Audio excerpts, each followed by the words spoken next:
आज हम करेंगे नेचर ऑफ द कॉन्स्टिट्यूशन। अब कॉन्स्टिट्यूशन का नेचर क्या है, इसको इलाबोरेट करने के लिए ये सारा डिस्कशन करेंगे। और इसका रेफरेंस है, ये बुक है डॉक्टर P.N. पांडे की। ये सारा मटेरियल वहाँ से है। तो अब क्वेश्चन अराइजेस कि what is the nature of the constitution. तो इसमें बोला गया है कि जो हमारा कॉन्स्टिट्यूशन का नेचर है वो फेडरल स्ट्रक्चर है।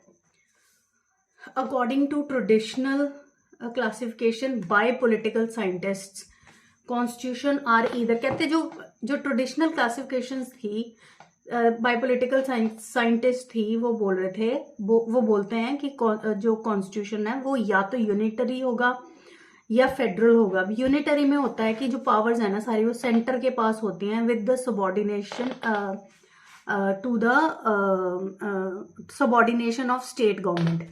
लेकिन फेडरल में क्या है कि जो डिवीजन ऑफ पावर में क्या आएगा, लेजिस्लेटिव, जुडिशरी और एग्जेक्टिव पावर जो है पॉलिटी में, उसकी पावर्स की डिवीजन है जी वो सेंटर और स्टेट को इक्वली डिवाइड की जाएगी। और ये जो दोनों जो सेंटर और स्टेट है वे इंडिपेंडेंट टू ईच अदर है, कि वो अपने अपने स्फीयर में पावरफुल है, कुछ भी वो डिपेंडेंट है नहीं एक दूसरे के ऊपर। या फिर प्रोविंसेस, फिर आगे है देयर इज बट। अब आगे ये है कि जो डिफरेंट ज्यूरिस्ट थे उनके डिफरेंट ओपिनियंस थे।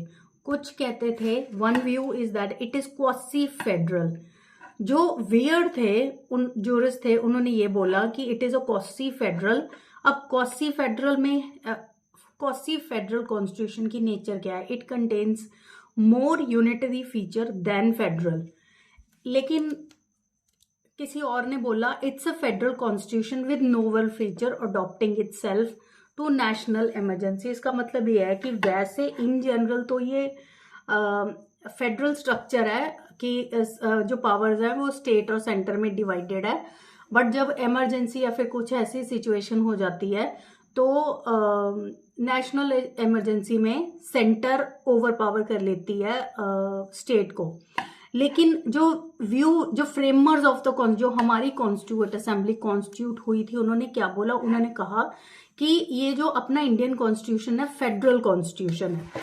जो doctor Ambedkar chairman of drafting committee observed, उन्होंने क्या ऑब्जर्व किया, it is agreed that our constitution notwithstanding many provision which are contained in it whereby center has been given powers to override the provisions nonetheless is a federal। तो अब ये जो doctor Ambedkar थे उन्होंने बोला कि वैसे तो इन जनरल सेंटर की पावर ओवर पावर करती है, division of power equally divided है, लेकिन कुछ सर्कमस्टेंसेस में जो सेंटर है वो ओवर पावर कर लेता है, ओवर पावर कर लेता है स्टेट पावर को in some circumstances, but still despite of having all these things it is a federal constitution. So the division of जो पावर्स हैं वो सेंटर और स्टेट में डिवाइडेड है, दो centre over power state powers in certain circumstances. अब इस आगे हम ये करेंगे कि जो हमारा फेडरल जो कॉन्स्टिट्यूशन अपना इंडियन कॉन्स्टिट्यूशन है, क्या वो फेडरल स्ट्रक्चर के टेस्ट को क्वालिफाई करता है कि नहीं करता।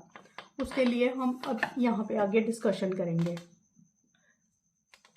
तो इसको जानने के लिए पहले हमें ये जानना पड़ेगा what is federal principle. Where method of dividing powers are such where general and regional government are each within a sphere coordinate and dependent. Means जब हमने फेडरल प्रिंसिपल का मतलब है कि जब हमने पावर सेंटर और स्टेट में डिवाइड कर दी, क्या वो अपने अपने स्फीयर में इंडिपेंडेंट है। So both federal and regional government state government होगी are coordinate and dependent in this sphere and not subordinate. अब ये सबऑर्डिनेट जो स्टेट गवर्नमेंट है वो सबऑर्डिनेट नहीं है सेंटर को। स्टेट अपने आप में कंप्लीट है, सेंटर अपने आप में कंप्लीट है, ये ना तो डिपेंडेंट है एक दूसरे पे और ना ही एक दूसरे सबॉर्डिनेट है। इस करके इसको फेडरल, हमारा जो कॉन्स्टिट्यूशन है वो फेडरल कॉन्स्टिट्यूशन है। Example, American constitution, existence of coordinate authorities independent of each other is the gist of federal principle. अब इस सब को ना हम फेडरल स्ट्रक्चर ऑफ इंडिया को प्रूव करने के लिए आगे हम कुछ पॉइंट्स करेंगे जो प्रूव करेंगे कि अपना जो इंडियन कॉन्स्टिट्यूशन है वो फेडरल कॉन्स्टिट्यूशन है। तो फर्स्ट है कि डिस्ट्रीब्यूशन ऑफ पावर। इसमें क्या है, डिस्ट्रीब्यूशन ऑफ पावर क्या है कि अब डिस्ट्रीब्यूशन ऑफ पावर की जब भी बात होएगी हम लेजिस्लेटर, एग्जीक्यूटिव और जुडिशरी की पावर को ही इनको ये जो 3 पावर्स है ये डिवाइडेड है बिटवीन सेंटर एंड स्टेट। तो ठीक है, अब ये जो सेंटर है वो अपने में इंडिपेंडेंट है और कंप्लीट है, जो सेंटर है स्टेट है वो अपने में कंप्लीट है और इंडिपेंडेंट है। इसका मतलब ये है कि अगर सेंटर ने कोई कानून बनाना है तो उनको कोई भी परमिशन या कुछ भी ऐसा अप्रूवल स्टेट से लेने की जरूरत नहीं है। अगर स्टेट ने बनाना है तो सेंटर से लेने की जरूरत नहीं है। Independency of exercising the power, division of power, यहां से पता चलता है कि डिवीजन ऑफ पावर है सेंटर और स्टेट में। Distribution of power of state among number of coordinate, मतलब जो बॉडीज बना रखी हैं इन्होंने वो अपने आप में इंडिपेंडेंट है, but admitting to exceptions. But इसकी एक्सेप्शन ये है कि जब कुछ इमरजेंसी क्रिएट हो जाती है कंट्री में या कुछ सर्कमस्टेंसेस ऐसे आ जाते हैं जहां पे सेंटर ओवर पावर कर लेती है उसको स्टेट लेजिस्लेशन को, तो डिस्पाइट ऑफ दैट इसको हम ये नहीं बोलेंगे कि स्टेट सबऑर्डिनेट है या फिर सेंटर डोमिनेट करेगी। Despite of having these kind of emergency situation, our structure still is considered to be a federal structure. Authority is entrusted to union and matters of local concern remains with the। अब ये जो division of power में है क्या कि union को authority दी गई है और जो लोकल सब्जेक्ट्स हैं वो स्टेट के पास हैं। फिर सुप्रीमेसी ऑफ द कॉन्स्टिट्यूशन। अब सेकंड पॉइंट ये है कि जो ये सारी सुप्रीमेसी है ना ये कॉन्स्टिट्यूशन से ली गई है, मतलब जो पावर्स डिवाइड की हैं सेंटर और स्टेट की उनके ऊपर सुप्रीम क्या है, कॉन्स्टिट्यूशन। जो हमने ये पावर्स डिवाइड की हैं इसकी अथॉरिटी कहाँ से मिली है, प्रोविजंस ऑफ द कॉन्स्टिट्यूशन में, कि कॉन्स्टिट्यूशन में ये प्रोवाइडेड किया गया है कि जो पावर्स हैं वो डिवाइड होंगी सेंटर और स्टेट में। तो प्रोमिनेंस किसकी हुई, सुप्रीम कौन हुए यहाँ पे, कॉन्स्टिट्यूशन की। कॉन्स्टिट्यूशन है वो जो इक्वली सुप्रीम है सेंटर के ऊपर भी और स्टेट के ऊपर भी। अब जो थर्ड पॉइंट है हम इसमें है कि ये रिटन कॉन्स्टिट्यूशन है as it is required already. जो हमारा कॉन्स्टिट्यूशन है वो वैसे भी काफी बड़ा है, तो इतनी प्रोविजंस को मेंटेन करने के लिए इट इज रिक्वायर्ड इट और reduce to be in writing. ठीक है, जो federal constitution is almost necessarily be written constitution, practically difficult to maintain supremacy of constitution unless reduced to writing।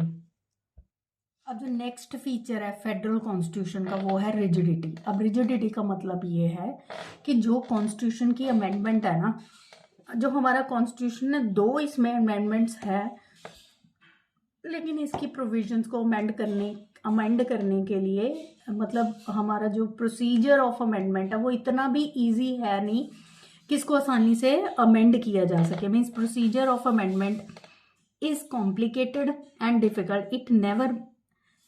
If never meant constitution can, इसका मतलब ये नहीं है कि ये अमेंड हो ही नहीं सकता just because, but it simply mean power of amending constitution should not remain exclusively with either. मतलब भी इसका मतलब ये है कि अगर हम इसको फ्लेक्सिबल कर देंगे, अमेंडमेंट पावर ऑफ अमेंडमेंट को हम फ्लेक्सिबल कर देंगे तो ये जो पावर है ये एक्सप्लॉइट की जा सकती है। जैसे अब सपोज जैसे प्रेजेंट गवर्नमेंट है, ये इसकी मेजॉरिटी बहुत है, अगर ये चाहे तो खुद ही लॉ बना सकते हैं, इनको ओपोजिशन को इतनी ज़रूरत है नहीं, लेकिन कुछ प्रोविजंस ऐसी हैं जिसमें जैसे हम आगे जाके 368 पढ़ेंगे, उसमें स्पेशल मेजॉरिटी चाहिए होती है, वो कॉन्स्टिट्यूशनल अमेंडमेंट है, उसमें without the help of states वहाँ पे कॉन्स्टिट्यूशन अमेंडमेंट हो नहीं सकती। कॉन्स्टिट्यूशन कुछ प्रोविजंस की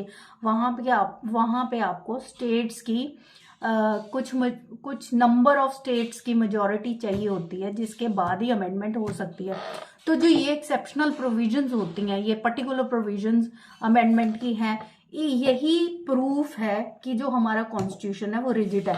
जैसे हम प्रीएम्बल को जो मेन प्रोविजंस हैं उनको अमेंड इजीली नहीं किया जा सकता। वो हम आगे पढ़ेंगे कि कौन कौन सी प्रोविजंस हैं जहाँ पे स्पेशल मेजॉरिटी चाहिए होती है।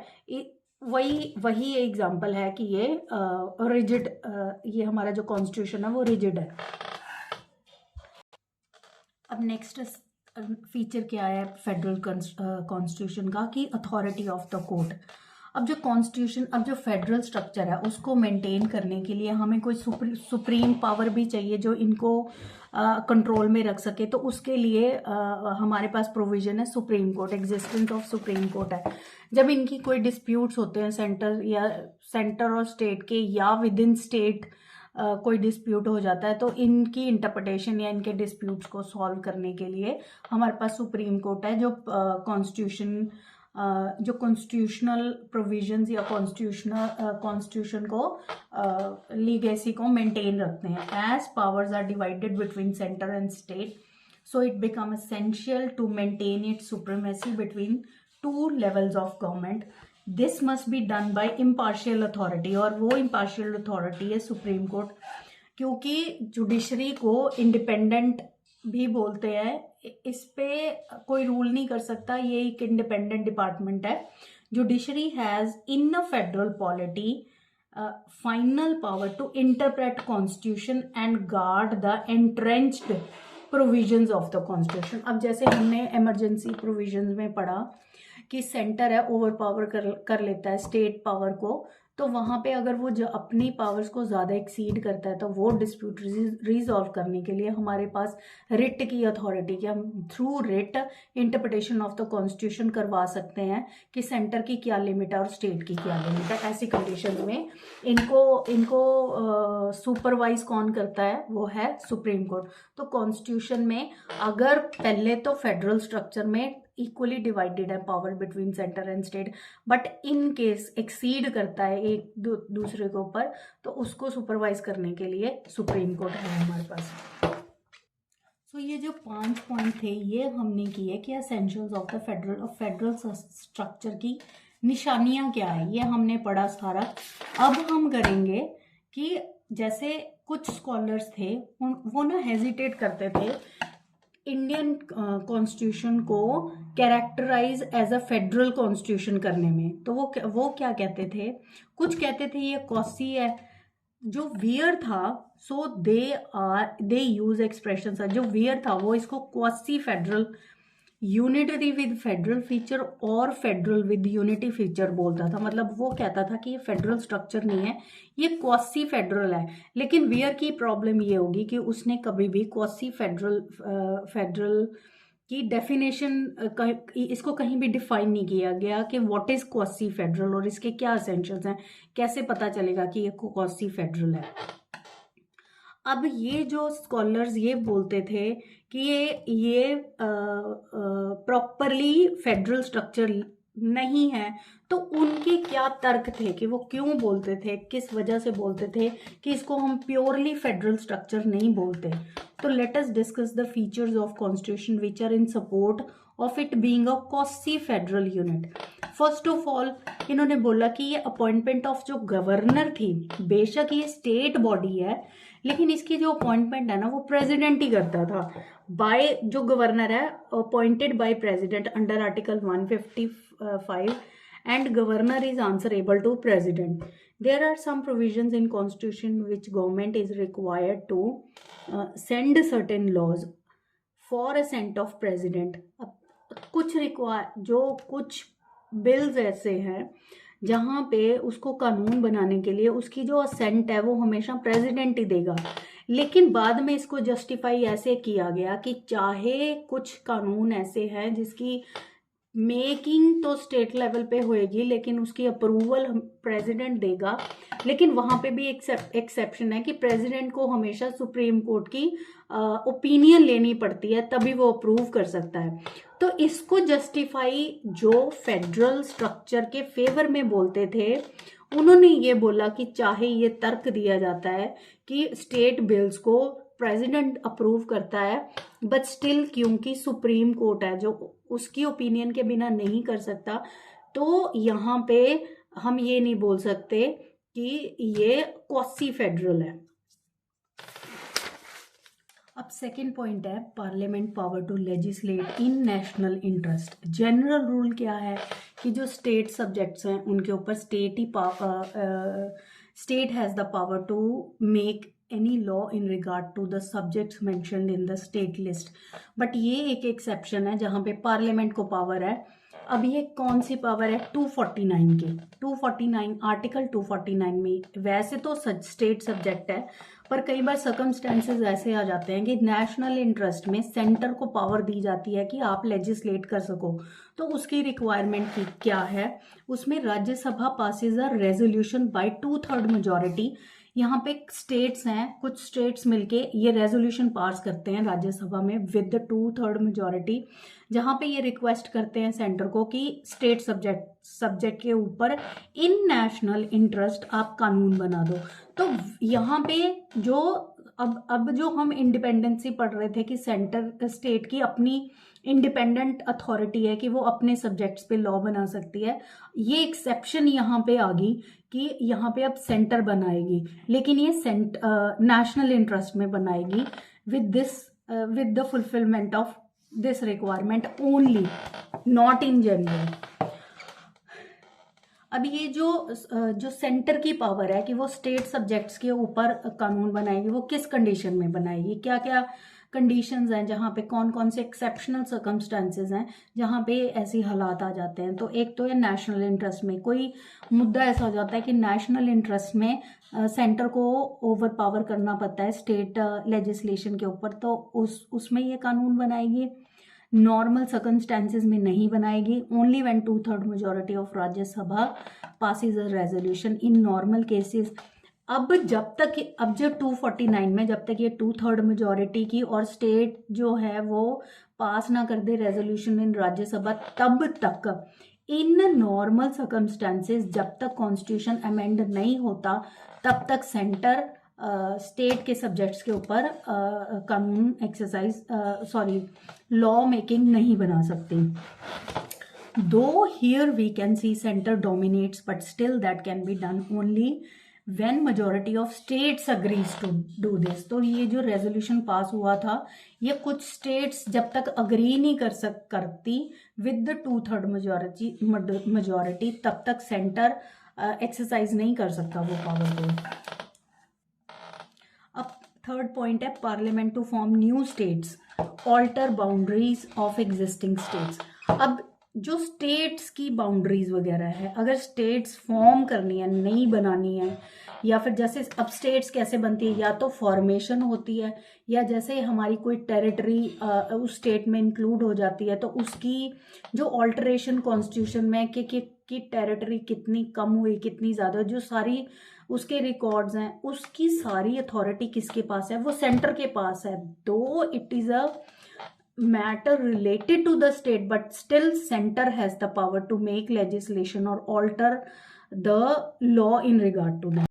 अब ये जो सेंटर की पावर ओवर स्टेट बाउंड्रीज है वो ये अथॉरिटी हमें कहाँ से मिली? ये आर्टिकल 3 ऑफ द कॉन्स्टिट्यूशन में डिफाइंड है।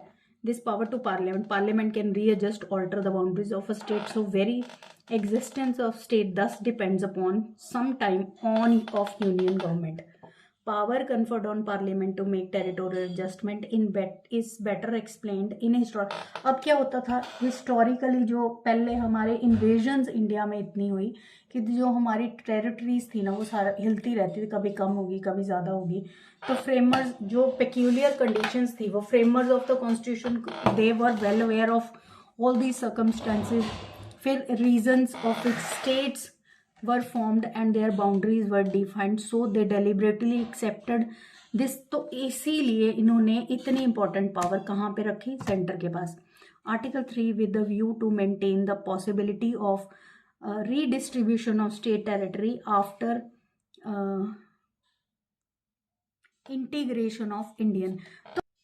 तो फ्यूचर सर्कमस्टेंसेस उन्होंने पहले ही प्रोडिक्ट कर लिए थे, और वैसे भी नॉर्मली जो स्टेट्स हैं उनकी टेरिटरीज हिलती रहती हैं, कभी इंक्लूड होती हैं, किसी देश से लड़ाई होगी या कुछ हो गया, कभी उन्होंने हमारी टेरिटरी ले ली, कभी हमने हमारे, तो ऑल्ट्रेशन होती रहती हैं। तो इसलिए इन्होंने पहले ही सेंटर को दे दी ये power is in regard to this. Article 3 contemplated the future predictions. उन्होंने आर्टिकल 3 ने पहले कंटेम्पलेट कर ली थी कि फ्यूचर में हो क्या सकता है, तो उन्होंने पहले ही पावर कहाँ दे दी, सेंटर को दे दी। अब नेक्स्ट पॉइंट है इमरजेंसी प्रोविजंस एक्ट। अब ये जो सेंटर ओवर पावर करेगा स्टेट पावर्स को, तो उसकी एक एग्जांपल है कि इमरजेंसी प्रोविजंस, जब इमरजेंसी लागू हो जाती है। अब ये जो इमरजेंसी है, 3 टाइप्स ऑफ इमरजेंसी है हमारे पास, 3 है। एक तो आर्टिकल 352 में है जहाँ इमरजेंसी बाय वॉर और एक्सटर्नल एग्रेशन है। फिर सेकंड है इमरजेंसी 356 में डिफाइंड है emergency cause by failure of constitution, कि अगर कोई स्टेट है जो according to the provisions of the constitution run ना कर पाए, it fails to run according to the provisions of the constitution, फिर यहाँ पे स्टेट इमरजेंसी डिक्लेयर हो जाती है। फिर फाइनेंशियल इमरजेंसी, कि फाइनेंसेस ही ना हो किसी स्टेट के पास, तो वहाँ पे फाइनेंशियल इमरजेंसी डिक्लेयर हो जाती है, ये आर्टिकल 360 में। फिर during proclamation of emergency normal distribution of power under. अब क्या होता है, वैसे तो इन जनरल सेंटर और स्टेट में जो पावर्स हैं डिवाइडेड है, लेकिन जब इमरजेंसी डिक्लेयर हो जाती है तो जो पावर्स की डिस्ट्रीब्यूशन है वो थोड़ी बहुत चेंज करनी पड़ती है। अब चेंजेस क्या है, पार्लियामेंट, अब जब इमरजेंसी लग जाएगी, parliament empower to make law in relation to subjects in numeral.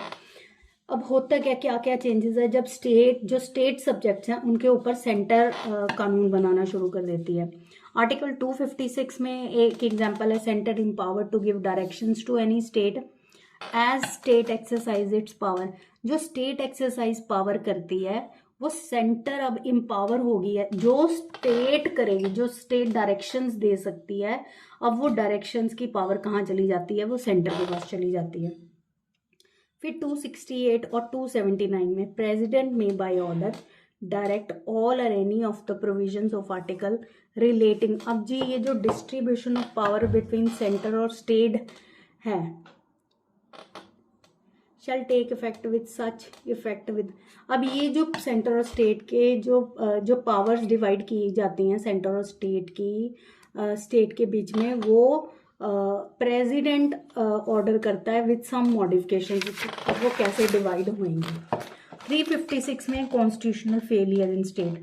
जब कॉन्स्टिट्यूशन जो स्टेट है वो according to the provisions of the constitution run ना कर पाए, तो वहाँ पे कॉन्स्टिट्यूशनल फेलियर की वजह से सेंटर ओवर पावर कर लेते हैं। सेंटर क्या करेगी, डिसमिस स्टेट मिनिस्ट्री को डिसमिस कर देगी, डिसॉल्व कर देगी लेजिस्लेशन को, और assume all functions of the state. वो सारे स्टेट के जो फंक्शंस है वो अपने ऊपर ले लेंगी। अब ये जो हमने सारी डिस्कशन की, ये 4 पॉइंट्स हमने डिस्कस किए, ये हमने इसलिए डिस्कस करे क्योंकि कुछ स्कॉलर्स या जूरिस्ट थे वो बोल रहे थे कि जो हमारा कॉन्स्टिट्यूशन है उसकी नेचर फेडरल कॉसी है। तो वो अब फेडरल कॉसी क्या कि सेंटर ओवर पावर कर लेती है इन सम सर्कमस्टेंसेस स्टेट को।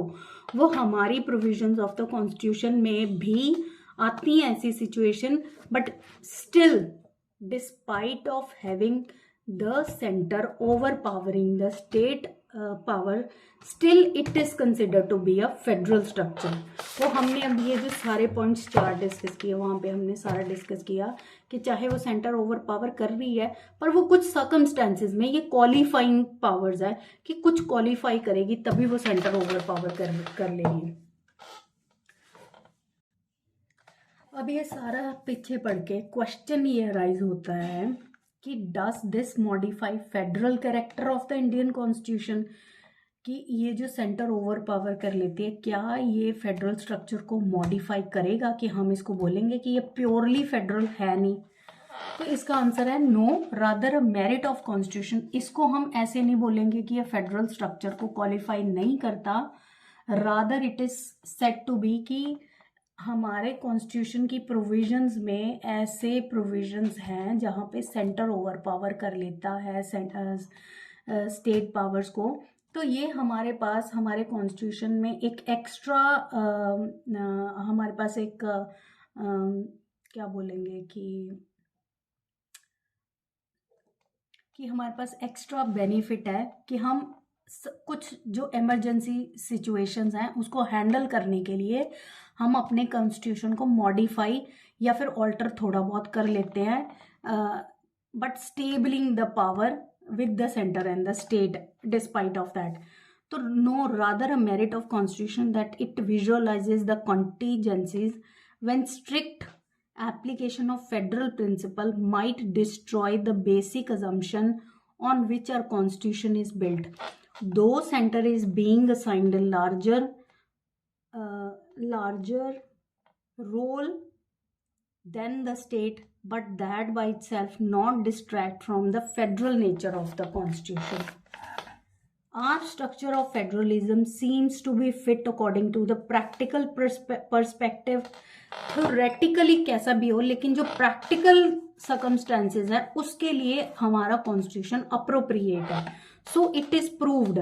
तो हमारा constitution it is considered to be a semblance of. It is neither federal nor unitary, rather it is a semblance of both. It enshrines the principle that in spite federalism, national interest ought to be paramount. So Indian Constitution is mainly federal with unique safeguards for enforcing the national unity and growth. तो ये था हमारा कि weather, तो इसको finally हम ये बोलेंगे कि it is neither federal nor unitary, but जब इसको अपने वन लाइन आंसर करना हो तो हम इसको बोलेंगे it is semblance of both unitary and federal structure.